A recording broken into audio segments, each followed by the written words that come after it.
কথা হ'ল যোৱা 24 চনৰ অক্টোবৰ মাহত মোৰে আলহী সদৃশ মহম্মদ শৰীফুল হক মোৰ ঘৰলৈ আহিছিল। আহি কৈছিল যে এনেকুৱা এটা গাড়ী ভাড়া লোৱা পাৰ্টি আছে, গাড়ীখন তোমাৰ নামত লৈ দিলে তোমাক মাহিলী 5,000 টকাকৈ দিব, ডাউন পে'মেণ্টটো তেওঁলোকে দিব আৰু কিস্তিটোও তেওঁলোকে মাৰিব।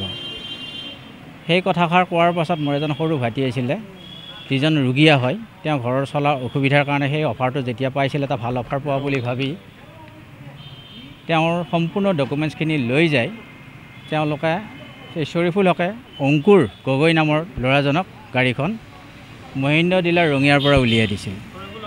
শৰীফুলৰ ঘৰ হওক মোৰ ৰিলেটিভ হয়, বদৰবাম বকৰাচাৰ বুলি কয়।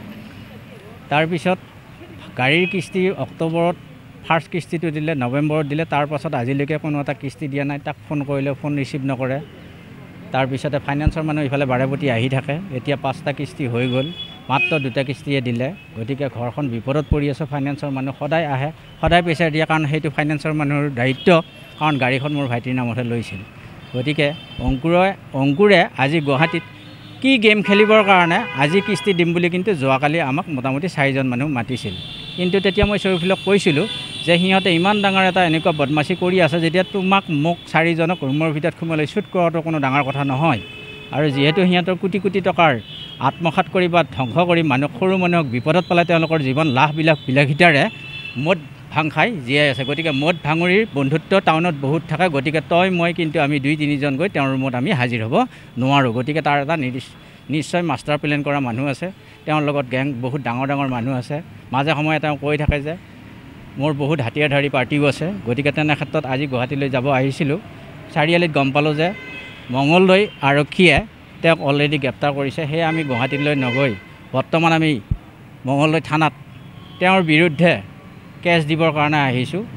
আমি সকলোৱে বা মোৰ ভাইটিৰ হৈ আৰক্ষী মহোদয়ক প্ৰাৰ্থনা জনাওঁ যে এই দুখীয়া পৰিয়ালকেইটাক আপুনি ন্যায় দি গাড়ীকেইখনৰ এটা সুব্যৱস্থা আৰু ফাইনেন্সৰ পৰা ৰেহাই কৰি দিব বুলি আৰক্ষী মহোদয়ক আমি কাতৰভাৱে আহ্বান জনাইছোঁ।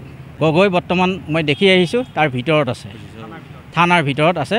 OC ছাৰে আমাক দেখুৱাই লৈ আহিল এইমাত্ৰ। সেইজনেই হয় অংকুৰ গগৈ। অংকুৰ গগৈৰ ঘৰ শিৱসাগৰ বুলি মই শৰীফুলৰ মুখৰ পৰা গম পাইছোঁ, কিন্তু তাৰ এড্ৰেছ কোনো নাই, কোনো তথ্য মোৰ হাতত নাই। শৰীফুলে যিহেতু তেওঁ এখন গাড়ী দিছিল, গতিকে তেওঁ গাড়ী দিয়াৰ খাতিৰত তেওঁ মোৰ ৰিলেটিভ হয়, মোৰ সৰু ভাইটিৰ অৱস্থাটো বেয়া দেখা পায়। তেওঁ 5,000 টকা এটা পালে অন্ততঃ পৰিয়ালটো চলিব বুলি তেওঁ মানৱীয়তাৰ খাতিৰত গতাই দিছিল। এতিয়া আৰক্ষী মহোদয়ে আমাৰ এই ভুক্তভোগী কেইজনক ফাইনেন্সৰ পৰা ৰেহাই কেনেকৈ দিব পাৰে তাৰ এটা সুব্যৱস্থা কৰি দিব বুলি আশা কৰিলোঁ। বইলাৰ মেক্স, বইলাৰ পিক আপ কেইটা 2টা দিছে আৰু 5টা ফেল।